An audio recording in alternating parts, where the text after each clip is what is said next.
pints, we're over a drink, we have a civilized conversation with someone. We very often disagree, but we do it in a grown-up way. Come and join me on Farage. On the Mark Steyn Show, we cover the stories a lot of people are scared even to mention. The stuff that really matters with some of the world's biggest thinkers. Now is his opportunity to kind of take the steering wheel of history. Break away from the flop at 8 o'clock on GB News with the Mark Steyn Show. Hello, I'm Esther McVeigh. And I'm Philip Davis. Whether you're watching or listening on TV, online or on radio, we handpick the latest stories, debates and expert opinions for your weekend. So whether that's politics, news or showbiz, we've got it covered. Join us every Saturday morning at 10 o'clock on GB News. Hello, I'm Alastair Stewart, and I'd invite you to join me at noon on Saturdays and Sundays for Alastair Stewart and Friends. I've been in this business for over 40 years. Now, here at GB News, I've never been happier. I get to choose the big stories that really interest me. We hear what you have to say, and you hear what I have to say. I really hope you can join me, noon on Saturdays and Sundays. I'm Mark Dolan. Join me at 11 on GB News for Headliners, in which I'll be joined by two of the UK's top comedians discussing tomorrow's papers. If it's an important story, we'll cover it, but we'll have some fun along the way. Headliners, the late night paper review that won't send you to sleep like the others will. 7 nights a week at 11 p.m. on GB News.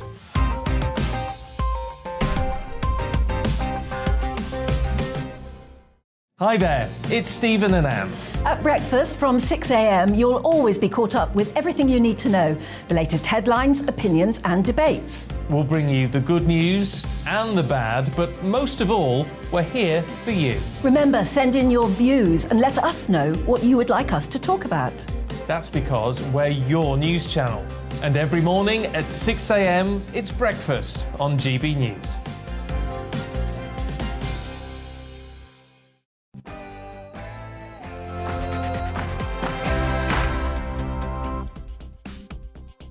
Evening. Tonight, Farage comes live from New York. We're here this week for the all-important midterms. But away in Egypt at Sharm el-Sheikh, we see remarkably the Labour Party in the shape of Ed Miliband, Boris Johnson, Alok Sharma, Rishi Sunak. Everybody agrees we must pay reparations to countries because of our industrial past. Is this level of consensus in British politics on global warming and what to do about it healthy? That's the question I'll be debating this evening, because I don't think it is. But first, let's get the news with Tatiana Sanchez.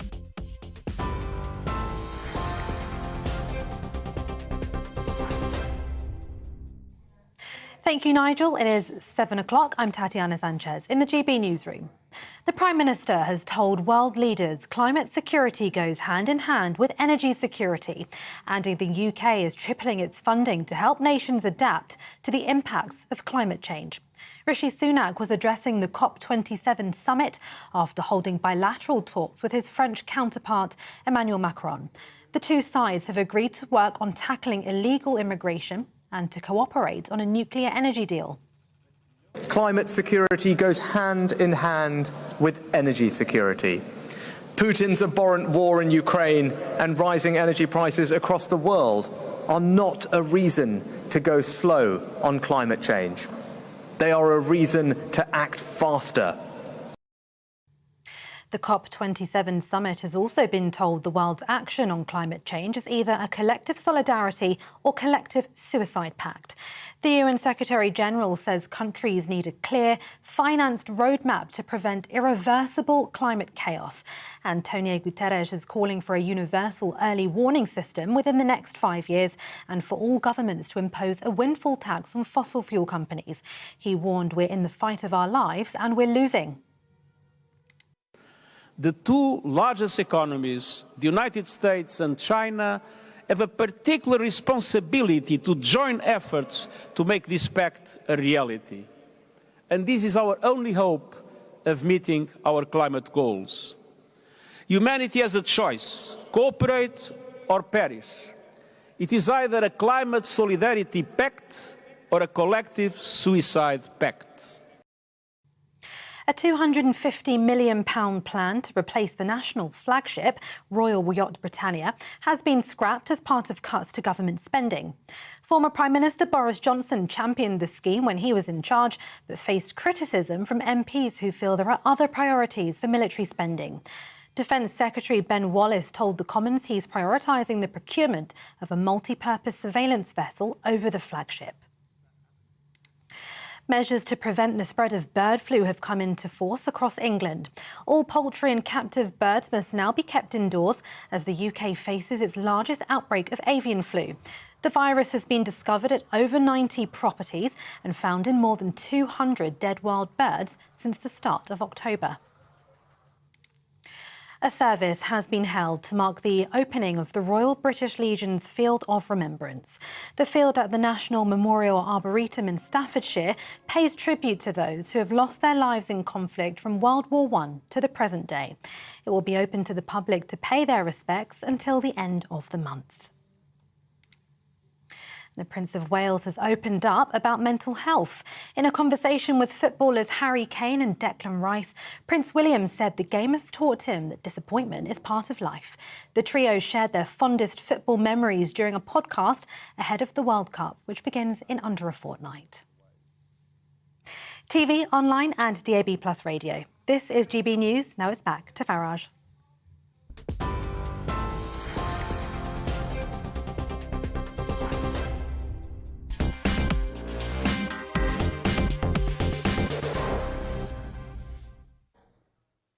Good evening. I'm broadcasting live from New York tonight. I'll be here this week for the all-important midterms, and we'll debate what is going to happen. Are the pollsters right? Is a red wave on the way? And if it is, would President Biden be a real lame duck for the next 2 years? But before I get to that, I have to say it's extraordinary to see Ed Miliband back in the front of British politics, and he's leading the charge, saying that when third world countries suffer from global warming disasters, by that he means tsunamis or floods or rising sea levels, or what we used to call bad weather.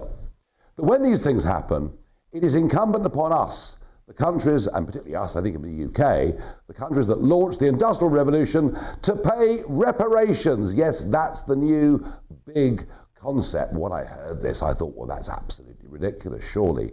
No one's going to agree, but it would seem that Alok Sharma, who of course chaired COP26 last year, he's very much in agreement. The Prime Minister has already set aside £65.5 million of our money. Oh, sorry, I got that wrong. Your money, because you're paying for absolutely all of this. Already £65.5 million set aside to go to third world countries for the increased push for renewables. And yes, whilst the wording at the end of this summit will be watered down, there is general global agreement that reparations must be paid for our past. Carbon dioxide, you see, is no longer essential for food, for plants to grow and survive on our planet. It is now labelled as a pollutant. And Boris Johnson, of course, not wishing to miss out, well, he was saying we must ignore the naysayers, we must keep the continued push for renewables. And because of all of this, in our country, we face the possibility in February of the lights literally going out, of massively increased costs for consumers. But there is a consensus right across the political board and nearly all of the media too. And my debate tonight with you, is that level of consensus healthy? Let me know your thoughts, farage@gbnews.uk. All I can tell you, in the decades that I've been around in business and politics, is whenever there is an absolute consensus, they are nearly always wrong in terms of what they want to do. Now, somebody that has been questioning this, quite seriously now for some time, is Matt Ridley, author, biologist, journalist, and he's written a piece in the Telegraph suggesting that actually our desire to save the planet might just be doing it as much harm as it is good. And Matt Ridley joins me now. Good evening, Nigel. Good evening. Thank you for joining me. Just lay out the case, because, I have to say, I look at all these wind turbines and I look at all these pylons and I begin to ask myself, where have all the raw materials come from? But what you were saying in your Telegraph piece was that we could be doing the overall environment more harm than good by some of these measures. Yes, well, I would say I've been covering the issue of climate change for 35 years, actually, since I was science editor of The Economist. And I've roughly stuck to the same position, which is that this is a real problem, but not so massive that we must overreact. And I think we have increasingly begun to overreact, and I think we're taking extreme measures that are going to threaten energy security, threaten the financial well-being, particularly of poor people, threaten the ability of people in poor countries to get hold of electricity and so on. But what I was trying to draw attention to this weekend was a different point, which is that it's not just economic disaster that is being caused by these policies, but also environmental damage. Real harm to the planet is being caused by climate change policies. The climate policies are being pitted against decent, practical conservation work of the kind that I've worked in on and off all my career. So just to give you a few examples, we're building more and more pylons across the country to connect wind farms. That is causing real angst among people who don't want to see landscapes ruined. We're putting wind farms in the North Sea. We're putting them on mountains in England. That is killing golden eagles and red-throated divers and lovely birds like that, as well as using up enormous quantities of steel and other resources. We're burning wood in power stations in the north of England on the grounds that we think it's renewable, even though it produces more carbon dioxide and takes forests away from nature, destroys forests. Plenty of more examples like this where the desire to save the planet from global warming is actually hurting the planet. There's a famous, I think probably apocryphal quote from an American general in Vietnam. He said, "We have to destroy the village in order to save it."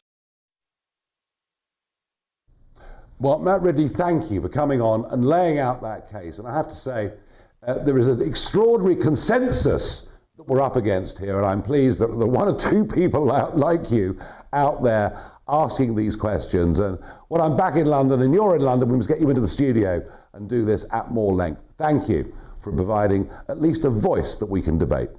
That was Matt Ridley.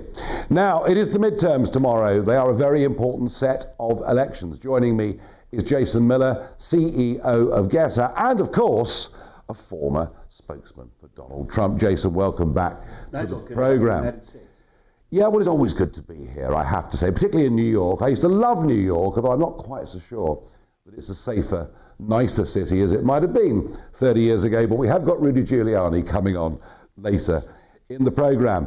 So, Jason, we've learned over the last few years to be skeptical about opinion pollsters. They've got so many big calls wrong within the last decade.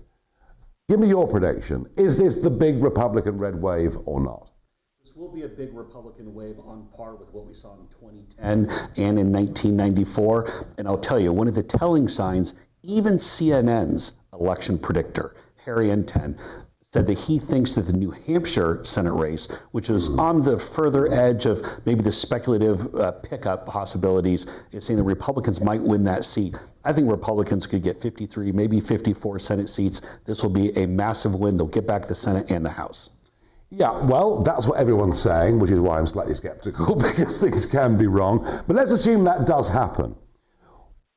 Where does this leave Donald Trump? Because I have to say, I was a bit surprised. I know there's a sort of man-to-man rivalry between Trump and DeSantis. I get that. That happens in all walks of life. But for Trump, with just a couple of days to go before the election, to stand up and basically to mock DeSantis by calling him DeSanctimonious wasn't a very good move by your former boss, was it? Well, to explain on this one, to be clear, if President Trump were to not run for re-election, I do think he runs, and I think he announces pretty shortly, by the way. DeSantis is the prohibitive front runner. There's a lot of talk that DeSantis may even challenge Donald Trump in a Republican primary. I think President Trump is thinking that, whether or not he vocalizes it or not, and he realizes that coming out of Tuesday, there's a very short list of faces for the Republican Party. President Trump's face, who are going to fill the others? Carrie Lake in Arizona, who should win the governor's race. But then I think Ron DeSantis is probably the most serious threat. But you know, I get that. I understand all of that, and I know there is, you know, whether it's 20% or 25%, the Republicans think DeSantis might be the right guy, 70% think Trump's the right guy. I get all of that, but my point was, being seen to attack your own side on the eve of an election, it's not good politics, is it? So look, if you were to say is it good politics, if you were to analyze it and say in a traditional spectrum, of course, it's the wrong time to go and do it a couple days before an election. But as we know, President Trump largely goes off of instinct and what he's feeling at that moment. And to say that he necessarily plans all of these things out well in advance, it's probably a spur of the moment thing. Now, two things can be true at the same time. As a Republican, do I want to see him beating up on a Republican just before the election? Sure. Of course not. Is it actually smart to go and give that little bit of pause or that little bit of chilling effect on DeSantis before people come out of the euphoria of Tuesday evening and wonder what's next? From a selfish perspective, I think it may have been smart. When does Trump announce? Because clearly he's going to. He's going to. So the public speculation had been the week of November 14th. Now, it would not be November 14th itself, that's a Sunday, but possibly later in that week, maybe the 19th, that Saturday. However, I tell you this, within the last 24 hours, there's been a great deal of speculation because President Trump has made comments to people who are close to him that he could announce tonight in Ohio. However, some of these people have shared this with political pundits in the U.S., and now there are tweets and other things suggesting that. So it's either tonight in Ohio or tomorrow from Mar-a-Lago. I think you'll see very soon, you'll see a Trump announcement.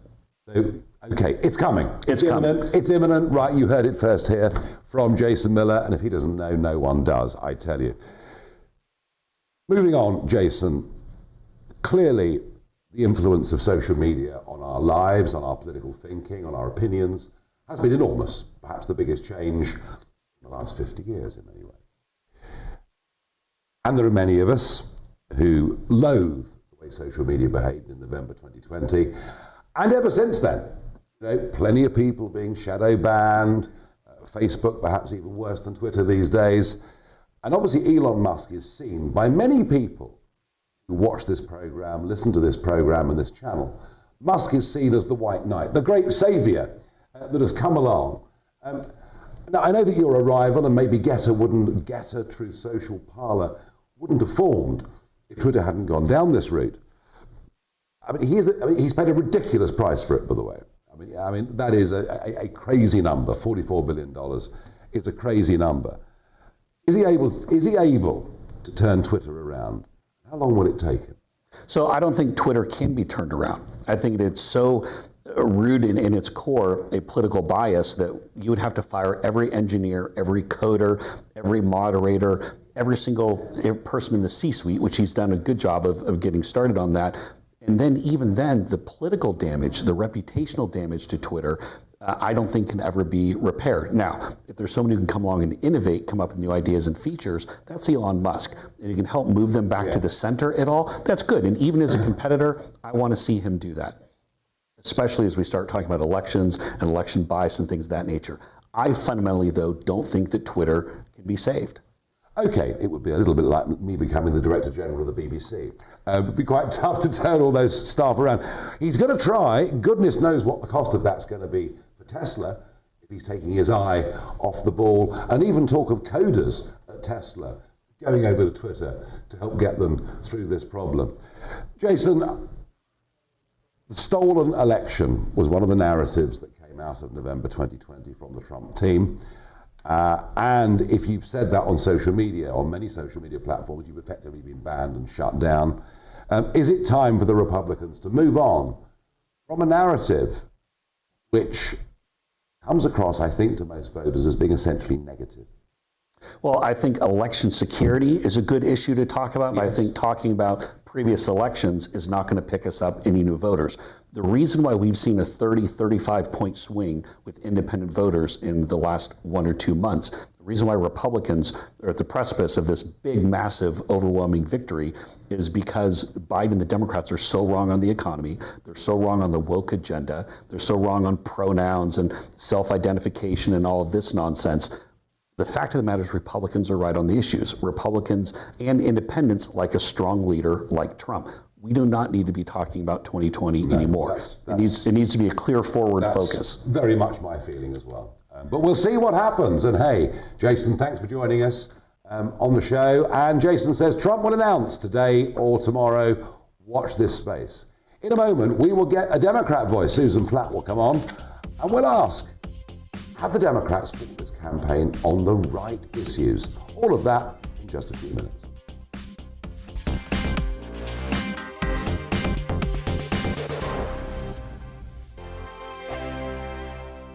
We are GB News, and we'd like to say thank you to each and every one of you for bringing us your conversations, for helping our great nation find its voice. We are here for you on radio, television, and online, across England, Scotland, Wales, and Northern Ireland. It's not the BBC, you actually get your facts right. We are proud to be GB News, the People's Channel, Britain's news channel.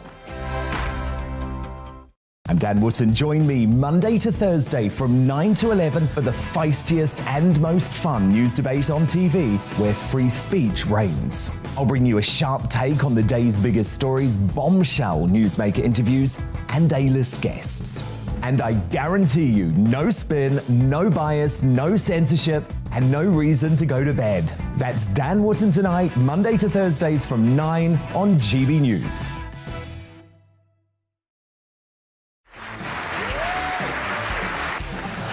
My name is Andrew Doyle. Join me every Sunday evening at 7 p.m. for Free Speech Nation. This is a show where we address current affairs and news stories of the week with the help of two wonderful comedian panelists. I brought in comics because I want to give it a lighter edge, and also they work for less. See you there.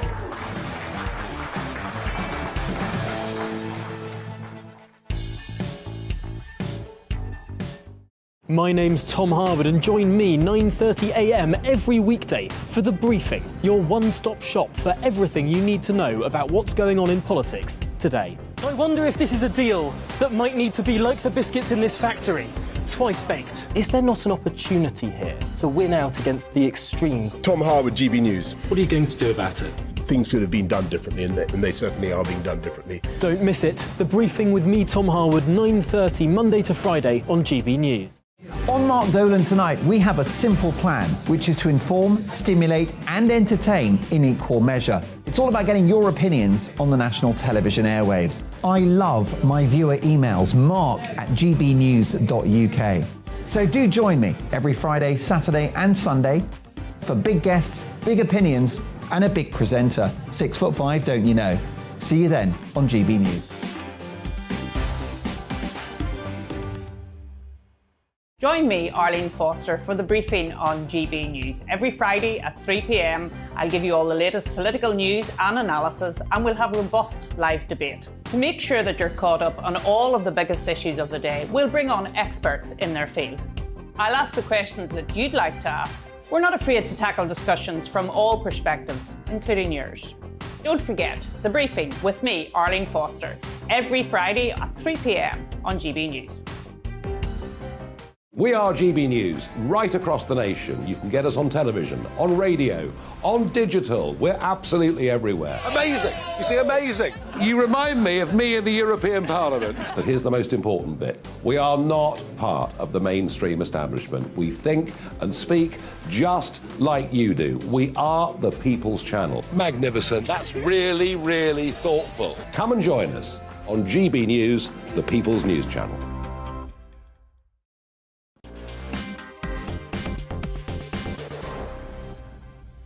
Welcome back to New York. Now, your thoughts on this level of political consensus. Labour and Conservatives, I mean, when it comes to CO2, climate change policy, they might just as well be one party. Is that healthy, was the question I asked you at home. Some of your thoughts.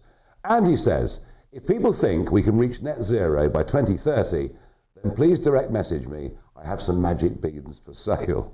Jonathan says, no, net zero is ridiculous for the UK, given our very small contribution to global CO2 output.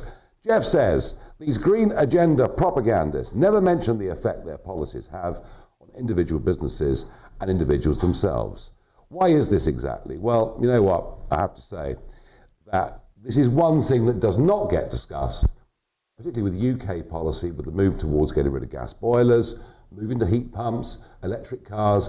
This is placing enormous cost on houses who already have been paying huge, up to 25% taxes on their electricity bills to fund wind farms. But everybody in Westminster agrees, doesn't see what the problem is.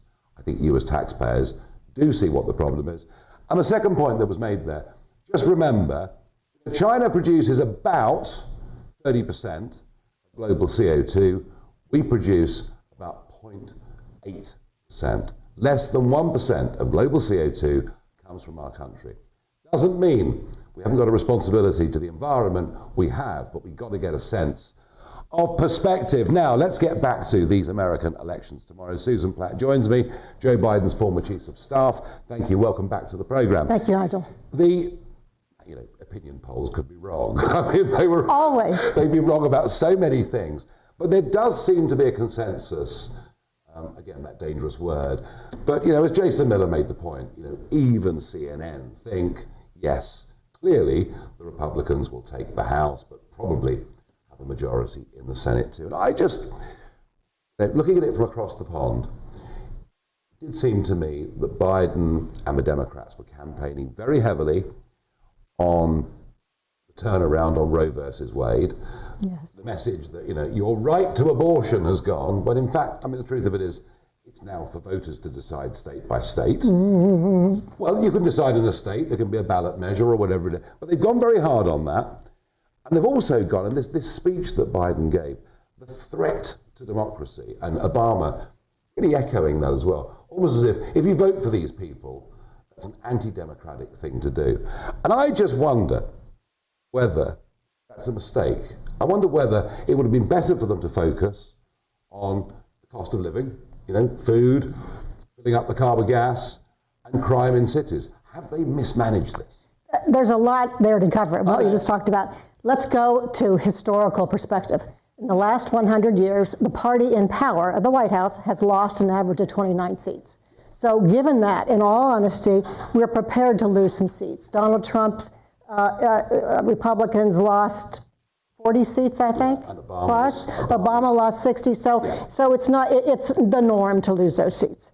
I was there in Philadelphia when President Biden gave his speech, and it was powerful. And I will tell you, a lot of people, and if you listen to the polls again, a lot of people are concerned about our democracy. Now, depending on which party you're in, there's different concerns. They're coming out from different perspectives, but they're also concerned about the violence that's happening and the divisiveness. I think that Biden was right on, and I think most Democrats are. Biden was given kind of a bad rap about the economy. We've had a global pandemic. We are having a global recession. He is doing things. He is actually, in the last 6 months, I believe the deficit has been reduced by nearly $1 trillion. That's not bad. That's not bad. So now we're from, when Donald Trump was in office, we were at $3 trillion. Now we're down to $1.5 trillion. That's working at it. He's working really hard at opening up the gas lines. He's given more. Hang on. Come on. Oh, he is. The narrative, ever since Biden took power, was not to extend new licenses. Well, he did. To reduce fossil fuel production in America. Well, he has. But we have a pandemic. We had a global crisis.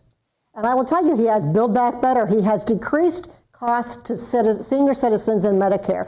He has done a lot that's starting to work now. But the figures on crime. But the figures on crime in some cities. And many Democrat-run cities. In some cities. And Democrat-run cities. I would probably say yes, that's probably true. That's probably true. But let's come back. But we want to talk about crime. Let's say the Republicans are going out saying, defund the FBI. Is that really caring about crime? You can't have it both ways. You can't say you support the cops when you don't defend them when they attack the Capitol. Do you think that in November 2020, when for the first time ever in American electoral history, tens of millions, in the name of the pandemic, tens of millions of ballots were sent out all over the country, do you think that's a reliable system? I think there have been many states across this country that have been doing it for years, and it's been just fine. Really? It's been just fine. The only thing that's different... You have no doubts? You have no I have no doubts. It's been investigated how many times by Rudy Giuliani and many others, and there's been no basis of fact there. Oh, maybe you're going to find here or there, but that's everywhere, and anything you look at, there are no absolutes. But if you look at, let me just mention Arizona. They have been investigated for all their votes from 2020 for how many times? How many lawsuits? The Republican Party chair in Arizona voted early in the ballot, in the mail, and encouraged the Republicans to do it. Why? They're getting concerned because Democrats have done it and the Republicans aren't. But you know, you'll never prove it. You'll never prove it. You just won't prove it. In many states, ballot harvesting wasn't even illegal. But here's the other point about this, Susan. I mean, if half the electorate vote 3 weeks before election day, let's say, right? And actually, I remember by the time the second presidential debate took place in November 2020, 100 million Americans had already voted. Kind of what's the point of polling day? Doesn't it make more sense to bring it back to, you can have an early vote if you've got a good reason. Well, other than that, you should take part on the day. Republicans used to believe this too. The more you open up the process, the more people participate, and that's what a democracy is all about. It would be nice if they could vote actually hearing the arguments, is the point I'm making. So come on. I'd love to have a national holiday if everybody could vote on that day, but that's just not practical. Well, do you know what? The French do it. The French do it. The French say you've got to turn up on the Sunday to vote, and yes, if you're 97 in a wheelchair, you get an early ballot, and that's fine, and that's about 2% of the overall turnout. I think there are many things we shouldn't learn from France, but maybe how to run elections we should. So come on, Susan Platt, what is going to happen in the midterms? Gosh, I'd really like to say that we're going to hold the House, and I don't know, there are if you believe the polls, again, if you believe the polls, everything is kind of neck and neck.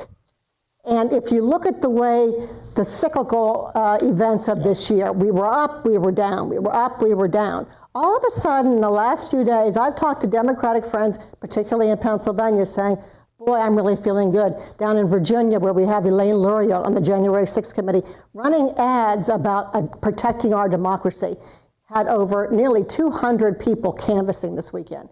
The Democrats have found their energy. We've all got our energy. We're ready to go. I love the optimism of both sides. Susan, thank you for coming. Well, someone's going to be right, someone's going to be wrong. We will see.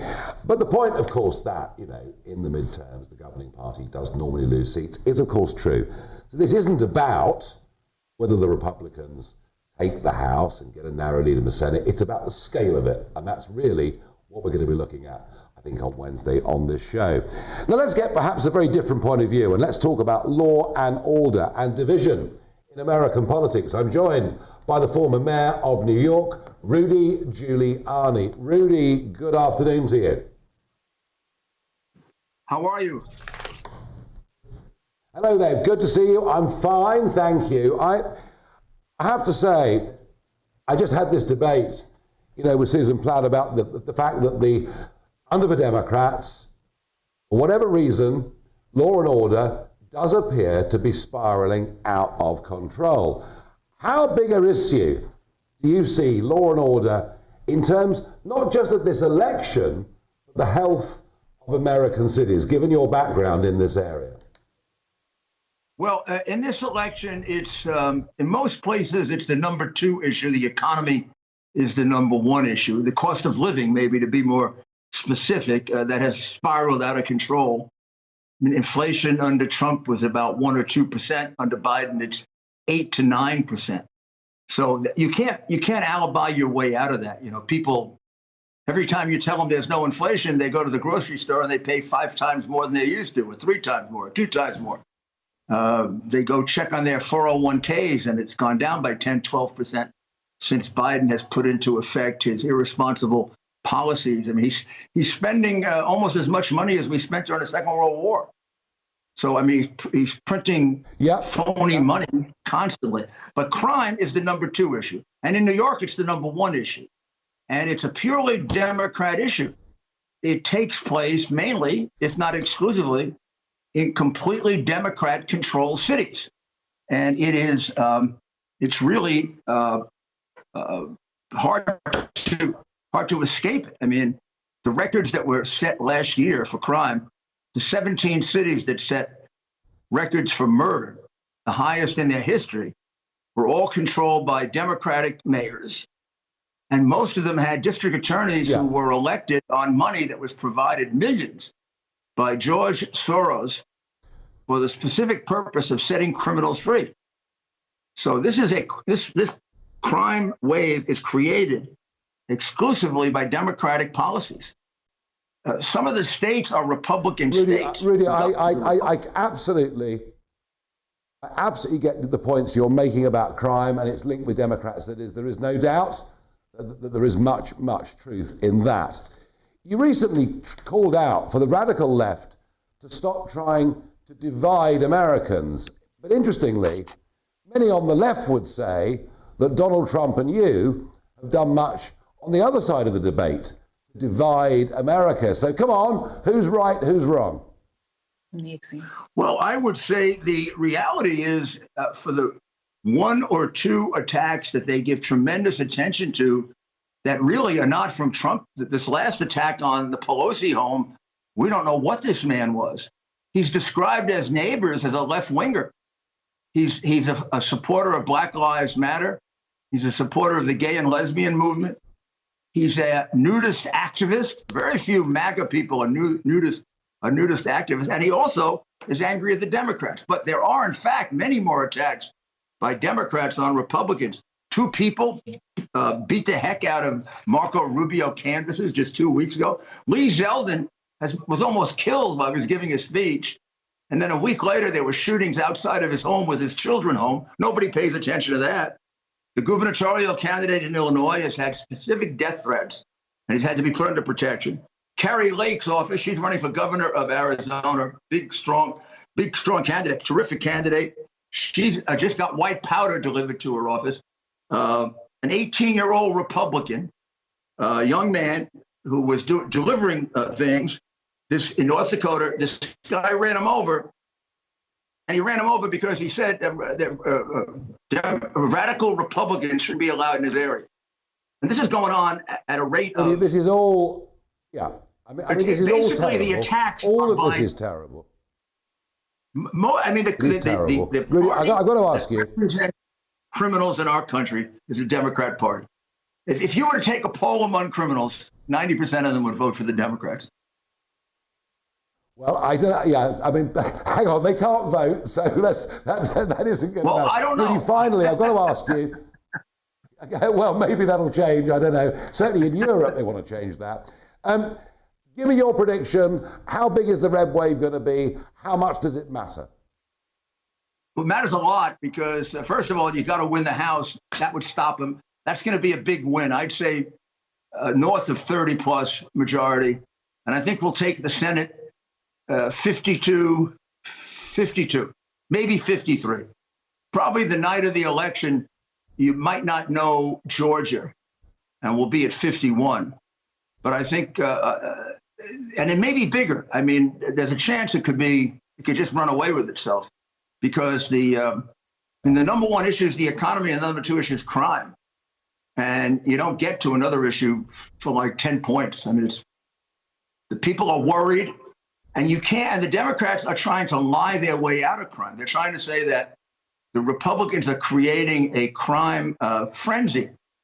Yet you have records, like in Philadelphia, had more murders last year than ever in the long history of Philadelphia. And this year there's more. And every day there's a horrible crime. Like, for example, today in the Post, there's a woman at a Hochul rally being choked. She's literally being choked by a big man. There's another person that was almost pushed on a subway. There were 5 shootings last night and a rape. These are not made up. And they're arguing that it's exaggerated. No, well, I tell you what. Well, the voters, Rudy, the voters will judge tomorrow. It's a pleasure to talk to you. You're correct. And we never know until they vote. Very, very soon. They will judge. They will judge. Thank you, Rudy. Thank you. Good to see you. Just a quick before the break, what the Farage. Caldecott in South Wales.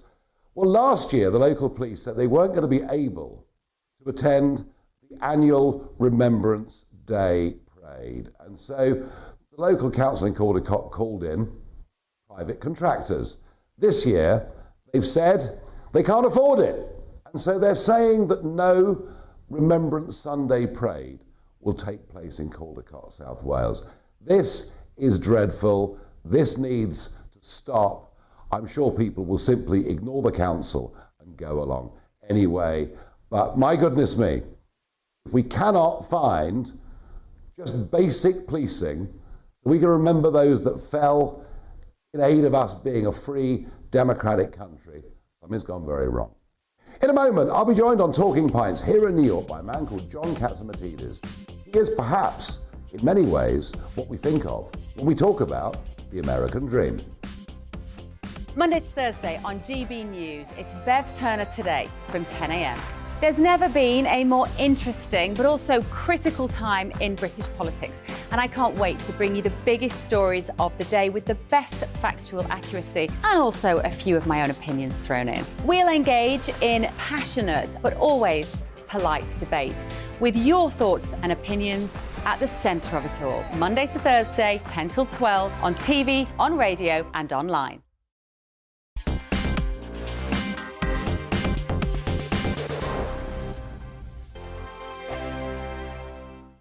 Hello there, it's Eamon Holmes here from Breakfast on GB News. We're not just on your television and your screens, you know. We're on DAB plus digital radio, so you can listen to your favourite shows on the move. If you've not yet listened to GB News Radio, it's very simple. We're on your radio player and tune-in apps, on your smart speaker, phone or tablet, or online at gbnews.uk. Take us with you wherever you go. GB News Radio. You never have to miss a moment of the People's Channel.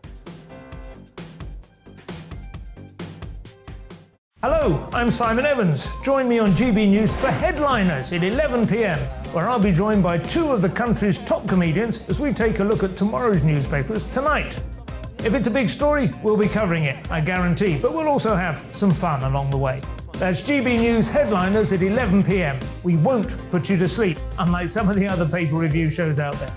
So join us, 11 p.m, 7 nights a week. I'm Mark White. As GB News Home and Security Editor, I cover those key issues that are so important to you. Are authorities, are communities doing all they can to combat violent crime? With the public services under unbearable strain, why are we still failing to control our borders? Defence, the first priority of any government, has been continually hollowed out. Can we trust our politicians to protect the armed forces? Join me, Mark White, on GB News.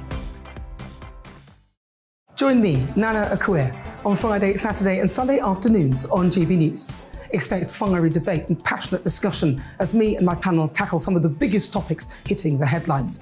It's a place for everyone's opinion. No one gets cancelled, but no one gets an easy ride. Oh, she's on it today! Be ready for conversations that are fierce, frank, and of course, fun. Every Friday, Saturday and Sunday afternoon from 4 p.m. on GB News. Every morning from 6 o'clock, we'll wake you up with GB News Breakfast with all the stories you didn't know from the night before. So whether it's serious news, entertainment, or your own views from all over our great nation, we're here to kick off your day with a smile. And the national media should be reflecting and reporting what's happening here. You will notice the northwestern accents. Whether you're with us on TV, radio, or online, every morning, it's breakfast from 6 a.m. Hope you can join us. Every Saturday at 2 o'clock, join me, Darren Grimes, for Real Britain. I'm not afraid to give you a platform and say it how it is. Come on, make the case. Something like this is very, very important to people. And we're always up for a laugh on this show. God, honestly, you'd think there were no problems in the world. Real Britain, every Saturday on GB News. On the Mark Steyn Show, we cover the stories a lot of people are scared even to mention. The stuff that really matters with some of the world's biggest thinkers. Now is his opportunity to kind of take the steering wheel of history. Break away from the flock at 8 o'clock on GB News with the Mark Steyn Show. We are GB News. And we'd like to say thank you To each and every one of you. for helping our great nation Find its voice. We're absolutely everywhere. Across England, Scotland, Wales and Northern Ireland. On TV, On radio and online. We're proud to be The People's Channel. Britain's news channel. Big news! My Saturday night show just got bigger. More guests, more stories, and more big opinions. You can't govern a country if you can't speak. That's Mark Dolan's Saturday Night In, this Saturday from 8, only on GB News. Who needs the pub? Bring a bottle and I'll see you there.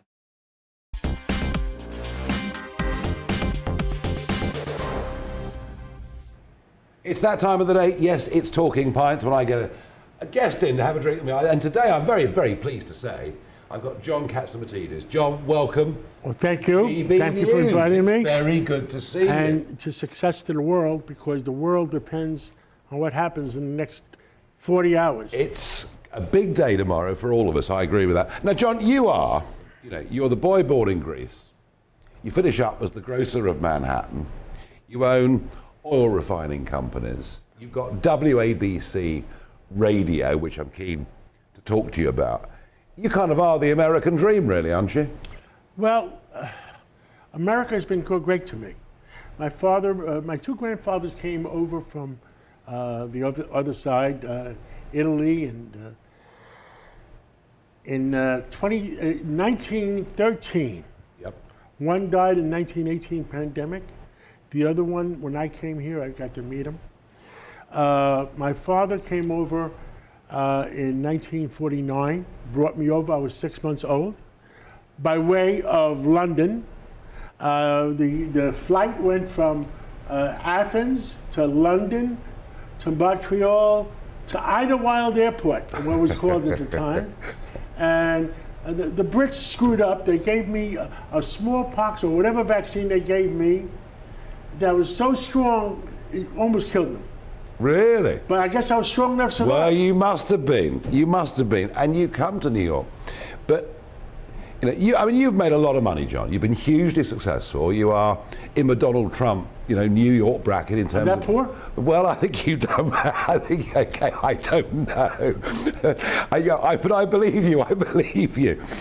But is this something that can happen more easily in America than other countries in the world? I believe so. In America, if you want to work hard, no matter who you are, no matter what color you are, but there's sacrifices. I worked 7 days a week. I worked 365 days a year. You want to make those sacrifices, and you could win in America. Yeah. And that's what it's all about. And then it also comes down to personality. If people like to do business with you, it's easier to do business. I remember I had many mentors because I learned to speak Greek at home before I spoke English. I learned how to speak English from the 7-inch television set. And when I went to school, the first grade, I was behind the curve. But I learned that for you to be successful, you also have to have mentors. And I ended up having about a dozen mentors, and I'm writing a book about it. It'll be out next year. Everybody needs somebody to ask questions, to put their arm around and say, what do you think about this? What do you think about that? And if they like you, they will help you. And that's what America's all about. Good life lessons. Good life lessons, actually. Yes. For any young person out there that wants to get on, find some good mentors. And John, after all this business success that you've had, WABC radio, you're now broadcasting, you're now podcasting, you've got your own radio show, and it's going pretty well, isn't it? It's the most powerful radio station on the East Coast. After dark, because we're 50,000 watts, clear channel, what they call it in the United States, in the States. And we are from Canada to Northern Europe, all the way down to the Bahamas when it's after dark, because everybody else has to tune down except us. We were part of the old Department of Defense that we had that kind of broadcast license, and we have maintained it. And I enjoy, the only orders I give my people, tell the truth. Get the truth out there. And we almost joke around my 5 o'clock show, we end it every day on the old Superman theme. Truth justice and the American way.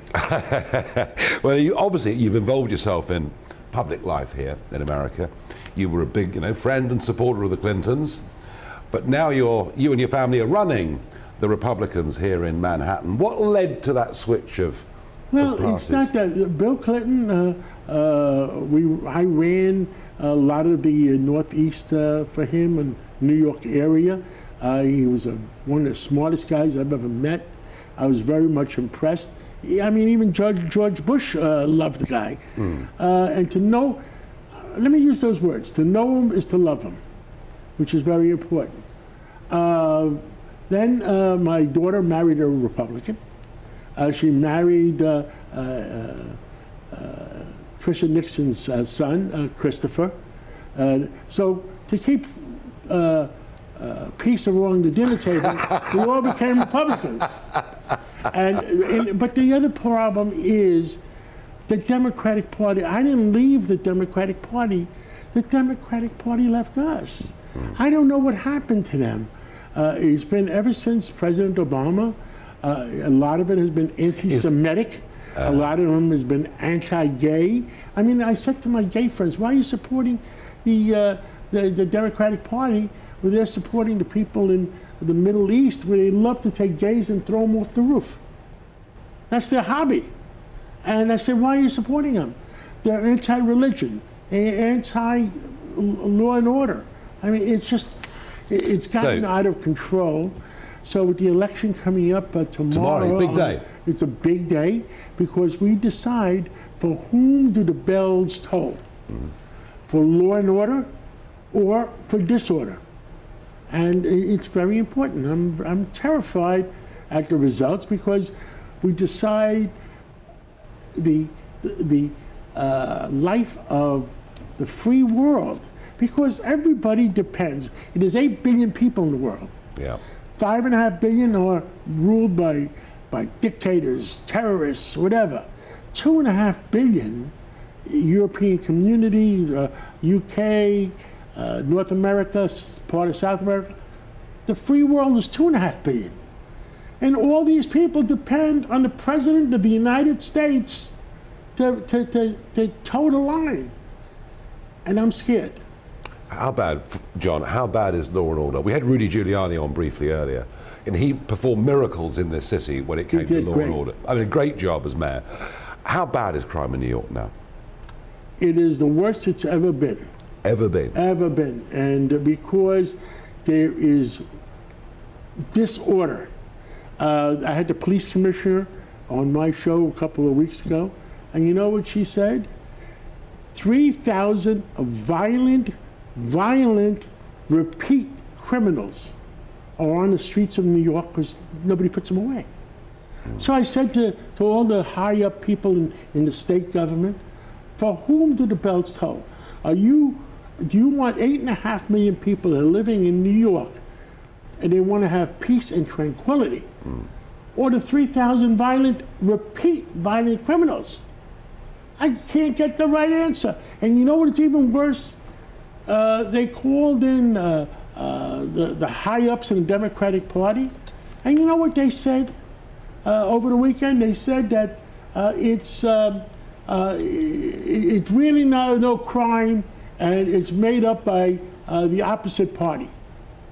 I mean, that is such nonsense. But John, you can see I had to go out and buy Kleenex for my eyes. But you can see bad things that are happening, and yet do you remain optimistic about America, the free world? I'll let you know by Wednesday. You think it's that important? I think it's the most important election of our lifetime. Do you really? I really have concerns about President Biden keeping the free world free. And what's happening with this, they want to convert all the cars in North America to electric cars. We don't have the electricity. The European community says we want to convert all the cars in the European community to electric cars. They don't even have firewood. What are they going to do? A final thought, John, now that you're a devoted Republican, and your family are too, having married into the Nixons and all that. Is Trump the right man for 2024, or does it need a bit more thought? Trump was one of the best presidents America ever had, but he had certain problems. The problems were that he didn't know when to keep his mouth shut. But he was a good president.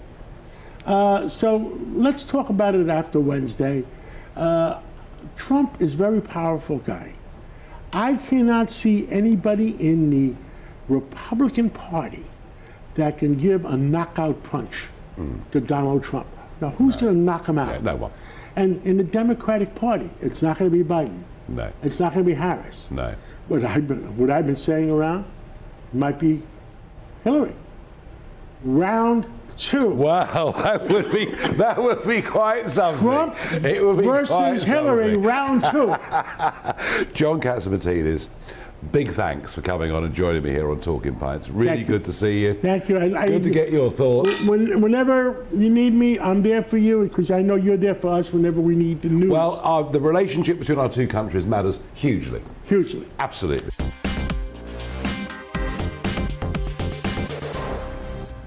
Voting day. Remember Jason Miller? He predicted that Trump will announce either tonight in Ohio or maybe tomorrow that he is going to run for the presidency.